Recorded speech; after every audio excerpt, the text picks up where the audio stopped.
Imagine this for just a moment. It's early morning. The house is quiet. The world feels normal. Then, without warning, something inside the body shifts. A hand no longer obeys. Words refuse to come out right. Balance disappears. This is how a stroke usually begins. Not with drama, not with pain, but with confusion. And in those first few minutes, before sirens, before doctors, before machines, what a person does next can quietly shape the rest of their life. Today's story isn't meant to scare you, it's meant to prepare you. Because strokes don't just happen in hospitals, they happen in kitchens, bedrooms, bathrooms, and living rooms. And understanding what's happening inside the body during those first moments can mean the difference between recovery and lifelong disability. Margaret was 68 years old, active, independent, and doing something she had done thousands of times before, standing in her kitchen, waiting for the coffee to finish brewing. There was no pain, no dizziness, no warning that anything was wrong. And then, suddenly, the cup slipped from her hand. Not because she dropped it, but because her left arm simply stopped responding.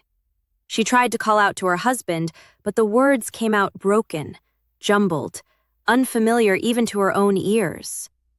When she caught her reflection in the microwave door, she noticed something else that didn't make sense. One side of her face wasn't moving the same way as the other. Margaret wasn't panicking yet. She was confused, and confusion is often the very first sign that something is seriously wrong. What Margaret was experiencing was the beginning of a stroke. And like most people, she didn't collapse. She didn't lose consciousness. She didn't feel pain. This is one of the most dangerous myths about strokes, that they always arrive dramatically. In reality, strokes often begin quietly, politely, almost subtly. That quiet beginning is exactly why so many people lose precious time. Inside the brain, blood is everything. Every thought, every memory, every movement depends on a constant, uninterrupted flow of oxygen-rich blood traveling through extremely delicate vessels. The brain makes up only about 2% of body weight, yet it uses roughly 20% of the body's oxygen supply. When that supply is interrupted, even briefly, brain cells begin to suffer. And unlike many other cells in the body, brain cells do not regenerate easily. Once they're gone, they're gone. A stroke occurs when blood flow to part of the brain is blocked, or when a blood vessel ruptures. In ischemic strokes, which account for the vast majority of cases, a clot restricts blood flow. In hemorrhagic strokes, a vessel breaks and bleeds into the brain. In both cases, the result is the same. Oxygen can't reach brain tissue the way it needs to, and without oxygen, brain cells begin to shut down within minutes. What most people don't realize is that a stroke rarely goes from 0 to catastrophic instantly. Often, there is a brief window where the brain is struggling but not yet fully damaged. This window may last seconds or minutes. During this time, the body tries desperately to compensate. Blood pressure shifts, heart rate changes, collateral blood vessels attempt to reroute flow. This is the moment where early action matters most. Many people experience what doctors call a transient ischemic attack, or TIA, sometimes referred to as a mini-stroke. The symptoms can look exactly like a full stroke. Weakness on one side, slurred speech, vision problems, loss of balance. But then, sometimes within a minute or two, the symptoms fade. And this is where danger multiplies. Because when symptoms disappear, people assume the threat has passed. In reality, a TIA is one of the strongest warning signs that a major stroke may be imminent. It's the brain sounding an alarm. Margaret had learned about these warning signs years earlier, not in a hospital, but during a community health talk. She remembered one thing very clearly. If symptoms appear suddenly and don't make sense, you don't wait, you act. And action doesn't always mean medication or complicated procedures. Sometimes it means positioning the body in a way that supports blood flow and staying calm enough to avoid making things worse. One of the biggest enemies during a suspected stroke is panic. Panic causes rapid, shallow breathing. It tightens blood vessels. It increases heart strain. All of these responses reduce oxygen delivery to the brain at the very moment the brain needs it most. Staying calm isn't about bravery. It's about physiology. A calm nervous system allows blood vessels to stay more open and circulation to remain more stable. Margaret sat down immediately to prevent falling.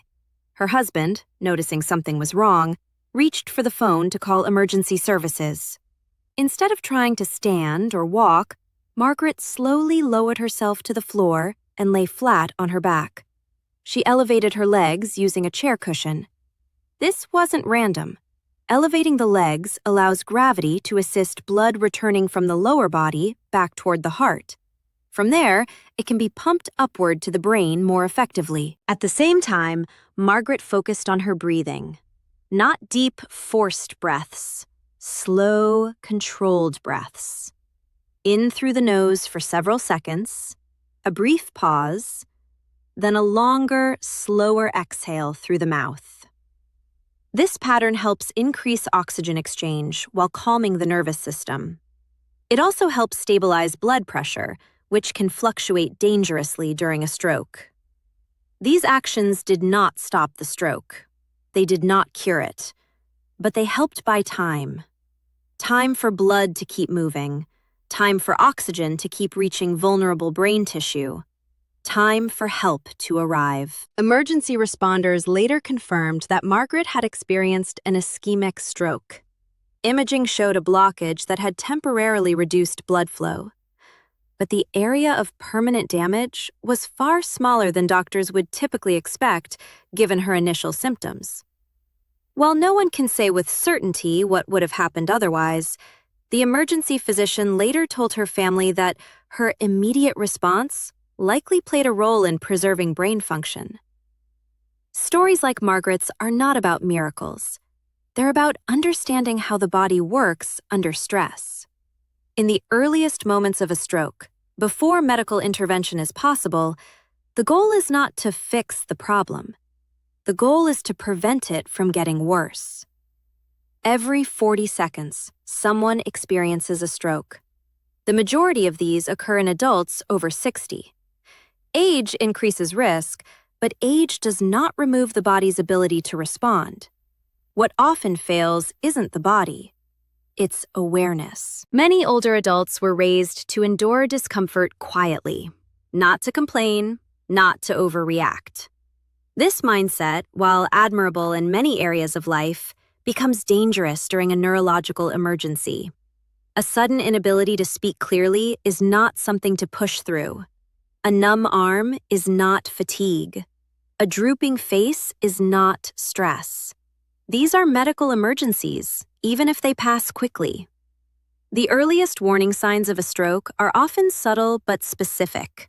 Sudden weakness or numbness on one side of the body. Trouble speaking or understanding simple words. Sudden confusion. Vision problems in one or both eyes. Loss of balance or coordination.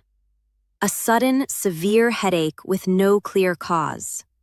These symptoms may last seconds or minutes. They may come and go. That does not make them harmless. Inside the brain, once blood flow is disrupted, a cascade begins. Cells deprived of oxygen release chemicals that can damage neighboring cells. Swelling increases pressure. Inflammation spreads. The longer this process continues unchecked, the more permanent the damage becomes.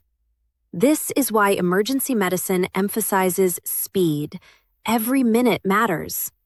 But speed doesn't only apply to ambulances and hospitals. It applies to the person experiencing the symptoms. The faster someone gets into a safe position, avoids falls, and supports circulation, the better their chances of limiting damage before medical treatment begins. Lying flat with legs elevated is not always appropriate for every medical condition, but in cases of suspected ischemic stroke where blood flow is compromised, this position can help support cerebral circulation temporarily. Controlled breathing further assists by maximizing oxygen delivery and minimizing stress responses that constrict blood vessels. It's important to be clear. These actions are not a replacement for emergency care. They do not eliminate the need for immediate medical attention. They are supportive measures meant to be used while help is on the way. Calling emergency services should always be the first priority. What makes these early moments so critical is that they influence everything that comes next. The extent of brain injury affects recovery time, rehabilitation potential, and long-term independence. A stroke that damages a small area may allow someone to regain speech, movement, and memory. A stroke that damages a larger area can permanently alter a person's life. Modern medicine has made incredible advances in stroke treatment, from clot-busting drugs to mechanical thrombectomy. But all of these treatments work best when brain tissue is still viable. Preserving that tissue, even briefly, is invaluable. Margaret's story is not unique. What's rare is not the stroke. What's rare is knowing what to do in those first moments and having practiced staying calm enough to do it. Preparation is not fear. Preparation is empowerment. Knowing how to recognize early warning signs, knowing how to position the body safely, and knowing how to breathe deliberately gives people something most strokes steal immediately: control. In the next part, we'll go deeper into what actually happens inside the brain during those first minutes, why symptoms can appear and disappear, and why ignoring them is one of the most dangerous mistakes seniors make. Understanding this process changes how we respond, and response is everything. The moment after the first symptoms fade is often the most dangerous part of a stroke, because that is when people convince themselves that nothing serious happened. The arm feels normal again. Speech clears. Balance returns. The brain gives the illusion of safety, but inside, the biological process that caused the symptoms has not resolved. It has only paused. This pause is what misleads so many people into delaying action, and delay is what turns a warning into a life-altering injury. To understand why this happens, it helps to look more closely at how the brain responds when blood flow is interrupted. The brain is not powered by a single artery or vessel. It relies on an intricate network of arteries, veins, and tiny capillaries that work together to deliver oxygen and nutrients. When one pathway becomes blocked, the brain doesn't immediately shut down. It tries to adapt. Smaller vessels, known as collateral vessels, attempt to reroute blood around the blockage. For a short time, this can be enough to restore function. Speech may return, strength may come back, vision may clear. This is why transient ischemic attacks can feel like false alarms. But collateral circulation has limits. It is not designed to fully replace a major artery for long periods. As pressure builds, as inflammation increases, or as the clot shifts position, the compensation fails. When that happens, symptoms return, often more severe than before. The brain tissue that was barely surviving now crosses the threshold into injury. This is why neurologists consider a TIA one of the strongest predictors of a future stroke. Studies show that a significant percentage of people who experience a TIA go on to have a major stroke within days or weeks, many within the first 48 hours. The brain has already signaled distress. Ignoring that signal doesn't reset the clock. It accelerates it. One of the most misunderstood aspects of stroke is how quickly brain cells begin to suffer.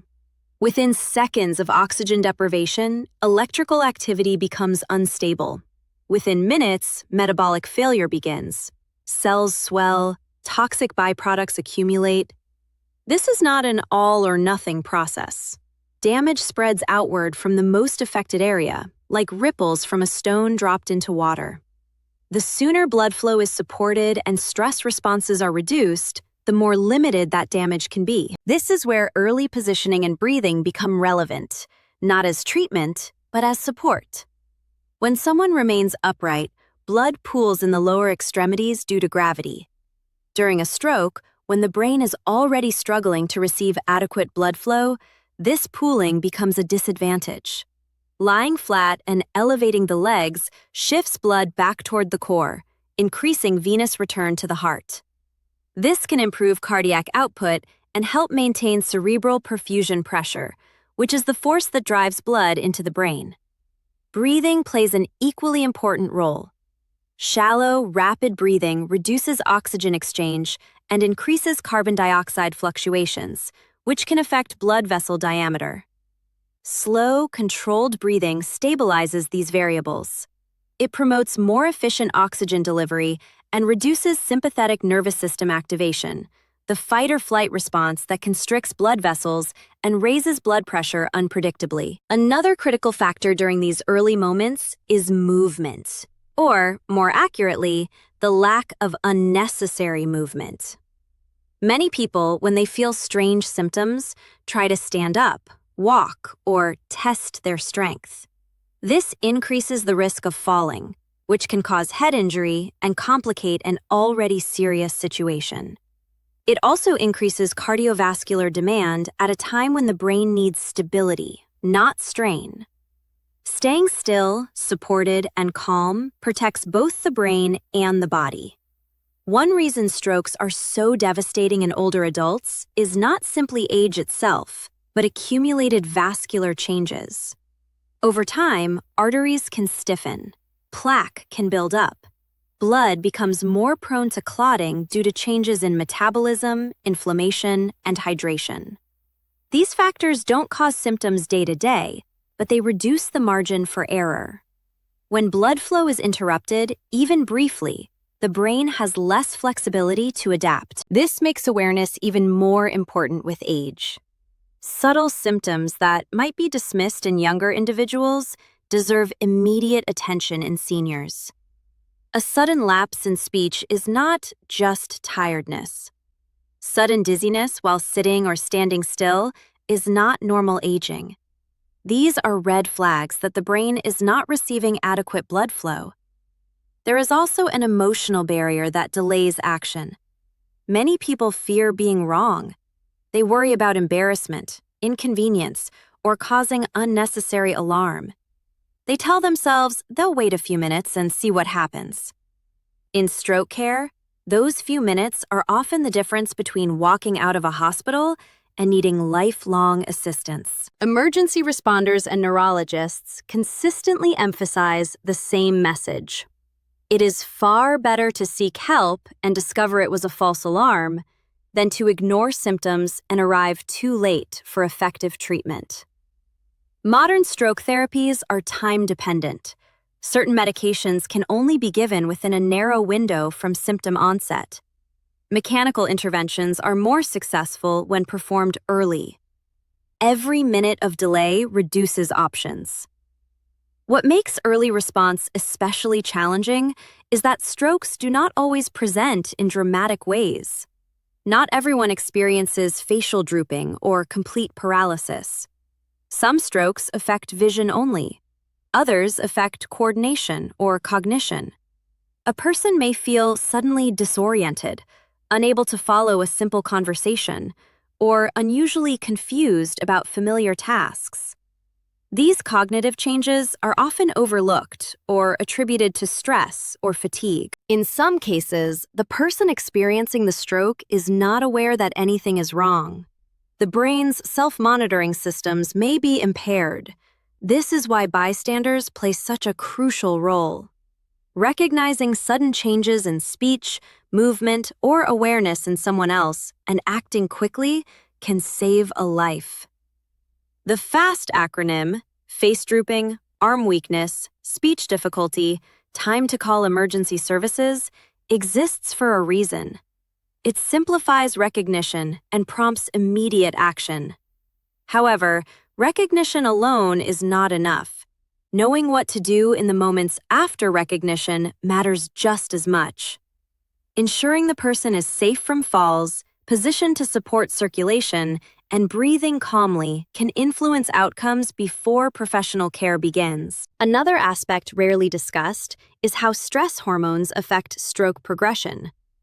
When the body perceives danger, it releases adrenaline and cortisol.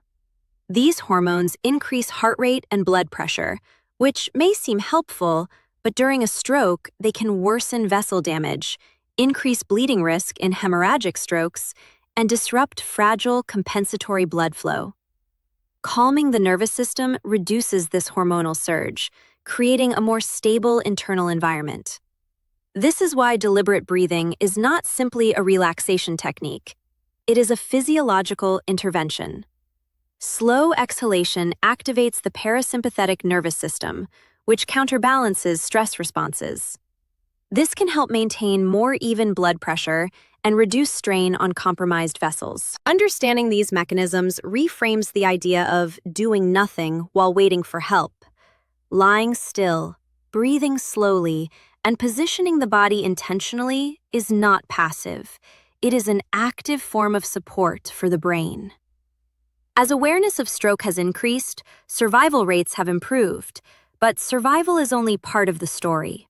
Quality of life after a stroke depends heavily on the extent of brain injury. Preserving even a small amount of tissue can mean the difference between independent living and needing constant care.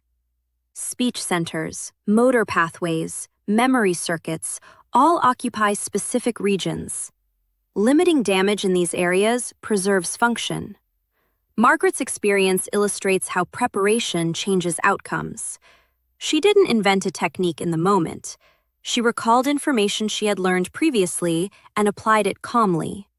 That calm response prevented secondary complications like falls and panic-induced hyperventilation. It supported circulation until help arrived. This kind of readiness does not require medical training. It requires understanding and mental rehearsal. Just as people practice fire drills, practicing what to do during a suspected stroke builds automaticity. In a crisis, the brain defaults to what it knows. If the plan is clear, the response is faster. Another important concept is timing. Knowing when symptoms began is crucial for medical teams. Treatments are chosen based on how much time has passed since onset. Remaining calm and aware allows the person or their caregiver to note this information accurately. Panic erases memory. Calm preserves it. There is also a misconception that if symptoms improve, emergency care is no longer needed. This is false. Improvement does not equal resolution. It often indicates temporary compensation. Anyone who experiences stroke-like symptoms, even briefly, should be evaluated urgently. Many strokes that cause permanent damage begin with fleeting warning signs. The brain's vulnerability during these early moments is why education matters so much. Stroke is not an event that happens only to others. It affects people across backgrounds, lifestyles, and activity levels. While risk factors like high blood pressure, diabetes, smoking, and heart disease increase likelihood, strokes can and do occur in people who feel otherwise healthy. Preparedness reduces fear. Fear paralyzes. Knowing what to look for and what to do transforms fear into purposeful action. Purposeful action supports the body's natural compensatory systems until medical intervention can take over. In the next part, the focus will shift from what happens during a stroke to what happens after, how the brain recovers, why some people regain lost abilities while others struggle, and what science now understands about neuroplasticity and healing. Recovery is not random. It follows biological principles that can be supported with the right approach. Understanding those principles changes expectations and opens the door to hope grounded in science. What happens after a stroke is often misunderstood. Many people believe recovery is either immediate or impossible, that if function doesn't return quickly, it never will. Modern neuroscience tells a very different story. Recovery is not luck. It is not willpower alone. It is biology responding to the conditions it is given. When a stroke damages part of the brain, that area may lose its ability to communicate effectively. Signals that once flowed smoothly between neurons become disrupted or stop entirely. This is why speech may disappear, why a hand no longer moves on command, or why balance feels unfamiliar. But the brain is not a fixed machine. It is a living, adaptable network. This adaptability is known as neuroplasticity, and it is one of the most powerful forces in human biology. Neuroplasticity is the brain's ability to reorganize itself by forming new connections. When one pathway is damaged, the brain can, under the right conditions, reroute functions through alternative pathways. This does not happen automatically. It happens in response to stimulation, repetition, and timing. Timing is especially important. The hours and days following a stroke create a unique biological environment. Inflammation is high. Growth factors are released. The brain becomes more responsive to change. This period is sometimes described as a window of opportunity. What happens during this window influences how much recovery is possible later. This is where early response, even before the ambulance arrives, plays a role that extends far beyond those first minutes. By limiting the extent of initial damage, more healthy tissue remains available to take over lost functions. The smaller the injured area, the greater the brain's ability to adapt. Patients who preserve more brain tissue tend to respond better to rehabilitation. They relearn skills faster. They regain independence more often. This is not coincidence. It is capacity. You cannot rebuild what no longer exists. After a stroke, the brain begins a process similar to learning. Tasks that were once automatic must be relearned deliberately. Walking becomes practice. Speaking becomes effort. Even simple movements require focus. This can be frustrating and emotionally exhausting, especially for older adults who were previously independent. One of the most important principles of recovery is repetition with intention. The brain strengthens connections that are used repeatedly. Each time a movement is attempted, even imperfectly, neural circuits are activated. Over time, these circuits become more efficient. This is how function returns. Small movements matter. A slight finger twitch, a slow attempt to form a word, a deliberate shift of weight while seated. These actions send signals to the brain that the pathway is still needed. Inactivity sends the opposite signal. The brain prunes what it does not use. This is why prolonged inactivity after a stroke is so damaging. Rest is necessary in the acute phase, but excessive rest without stimulation slows recovery. Gentle, guided movement introduced at the right time accelerates it. Breathing remains important during recovery as well. Oxygen is not only fuel, it influences inflammation, cellular repair, and energy production. Controlled breathing improves oxygen delivery and supports the autonomic nervous system, which regulates heart rate, blood pressure, and digestion. A regulated nervous system creates a better internal environment for healing. Emotional state also affects neuroplasticity. Chronic stress releases hormones that interfere with neural growth. Depression reduces motivation and engagement, which are essential for repetition-based recovery. This is why emotional support is not optional in stroke rehabilitation. It is biological support. Hope itself has measurable effects. Patients who believe improvement is possible are more likely to engage consistently in rehabilitation. Engagement drives repetition. Repetition drives rewiring. This cycle explains why mindset influences outcomes in ways that appear almost mysterious from the outside.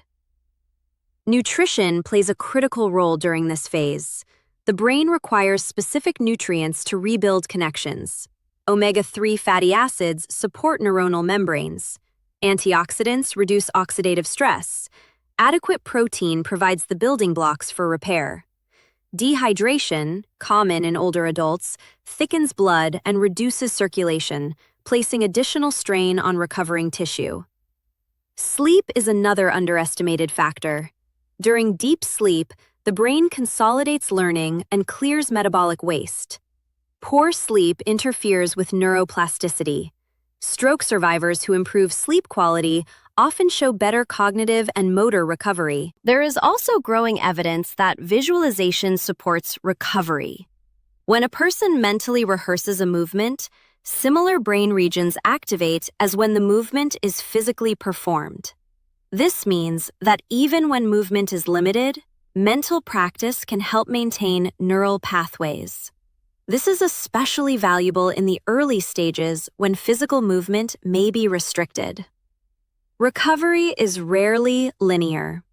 Progress may come in bursts, followed by plateaus. This does not mean improvement has stopped. It means the brain is consolidating changes. Patience during these phases is essential. One of the most damaging beliefs after a stroke is the idea that recovery has a fixed deadline. While early months are especially important, improvement can continue for years. The brain remains plastic throughout life. What changes with age is the speed of adaptation, not the ability itself. This understanding shifts how we think about stroke outcomes. A stroke is not a single event with a predetermined ending. It is a process. The early response influences the initial injury. Rehabilitation influences adaptation. Lifestyle influences long-term protection. Margaret's recovery reflected these principles. Because the initial damage was limited, she regained speech more quickly. Physical therapy focused on slow, deliberate movements. Breathing exercises were integrated into her routine. Nutrition and hydration were addressed early. She practiced consistently, even when progress felt slow. What made the biggest difference was not one dramatic intervention, but many small, intentional actions repeated over time.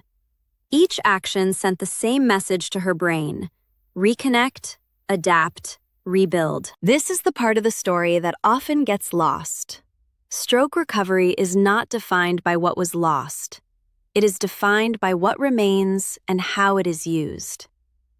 The brain is remarkably willing to help itself when given the right conditions. Understanding this also reframes prevention. The same factors that support recovery support resilience. Good circulation, controlled breathing, regular movement, proper nutrition, emotional calm. These are not separate strategies. They are parts of the same system. In the next part, we will shift focus toward prevention in a deeper way. Not fear-based prevention, but practical daily habits that protect brain circulation long before a crisis occurs. Small actions practiced consistently can reduce stroke risk and strengthen the brain's ability to respond if one ever occurs. Prevention begins long before a stroke ever shows itself. By the time symptoms appear, the underlying conditions have usually been developing silently for years. Blood vessels gradually stiffen, inflammation increases, blood becomes thicker, less efficient at delivering oxygen. None of this causes immediate pain, which is why it often goes unnoticed. But the brain notices. And over time, these subtle changes create vulnerability. The single most important concept in stroke prevention is circulation. When blood flows freely, the brain is resilient. When circulation becomes sluggish or unstable, risk rises. This is not just about avoiding blockages. It's about maintaining the flexibility and responsiveness of the entire vascular system. One of the most overlooked risk periods for stroke occurs in the morning. After hours of sleep, the body is mildly dehydrated. Blood pressure tends to spike upon waking. Blood is thicker. This combination places stress on already sensitive vessels, especially in older adults. Many strokes occur in the early morning hours for this reason. A simple morning circulation routine can counteract this risk. Before standing up, sitting on the edge of the bed and taking slow, deep breaths helps reoxygenate the blood. Gentle movement of the legs, particularly the calves, activates the muscles that assist venous return. These muscles act like pumps, pushing blood upward toward the heart and brain. This reduces pooling in the lower body and smooths the transition from rest to activity. Hydration plays a critical role here.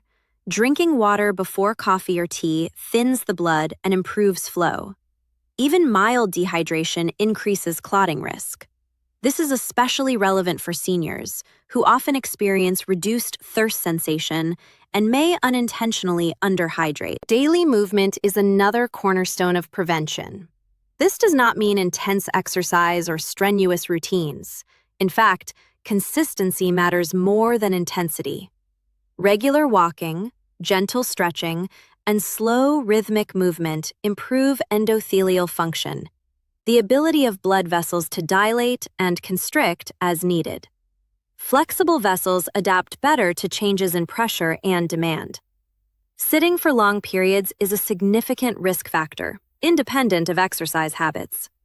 Prolonged sitting allows blood to pool and slows circulation. Standing up periodically, moving the legs, or performing brief mobility exercises throughout the day keeps blood moving and reduces clot formation risk. Nutrition directly influences blood health. Diets high in processed foods, refined sugars, and unhealthy fats promote inflammation and arterial plaque buildup. In contrast, diets rich in whole foods support vascular health. Omega-3 fatty acids reduce clotting tendency and inflammation. Antioxidants protect vessel walls from oxidative damage.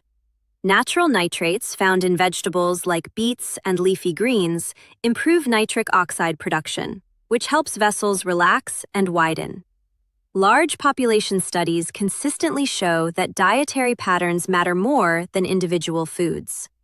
Mediterranean-style eating patterns, which emphasize fruits, vegetables, whole grains, fish, olive oil, and moderate portions, are associated with significantly lower stroke risk.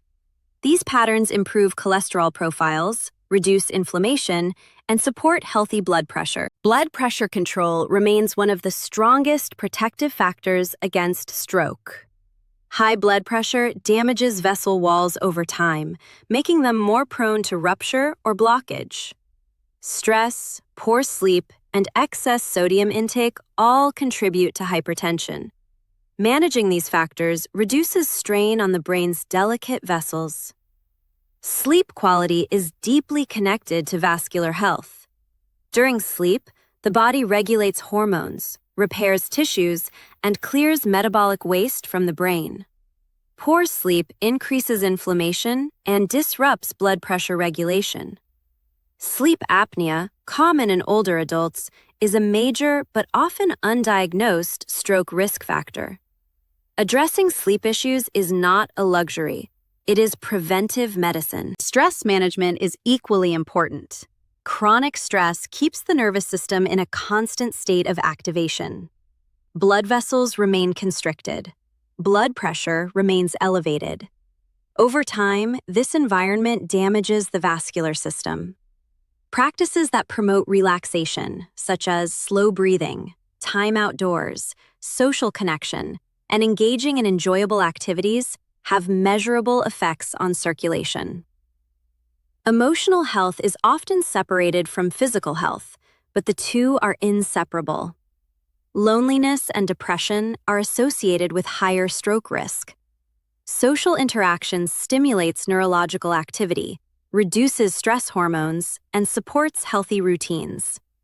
Human connection is protective in ways that medication alone cannot replicate. Preventive care also includes regular medical monitoring. Conditions like atrial fibrillation, diabetes, and high cholesterol increase stroke risk, but may not cause noticeable symptoms. Identifying and managing these conditions reduces risk significantly. Preventive medicine is most effective when combined with lifestyle support. One of the most powerful preventive tools is awareness. Recognizing personal risk factors, family history, and early warning signs allows for faster response. Awareness does not create anxiety, it creates readiness, and readiness saves lives. What ties prevention and response together is habit. The same breathing patterns that calm the body during a suspected stroke improve circulation when practiced daily. The same leg movements that support blood flow in an emergency strengthen vascular health when done regularly. The same calm mindset that prevents panic during a crisis reduces chronic stress over time. This continuity is what makes prevention sustainable. It is not about adding more tasks. It is about embedding protective actions into daily life. Small actions repeated consistently shape long-term outcomes. Margaret's story did not end with recovery alone. Her experience changed how she lived afterward. She moved more intentionally. She paid attention to hydration. She practiced slow breathing. These changes were not dramatic, but they were effective.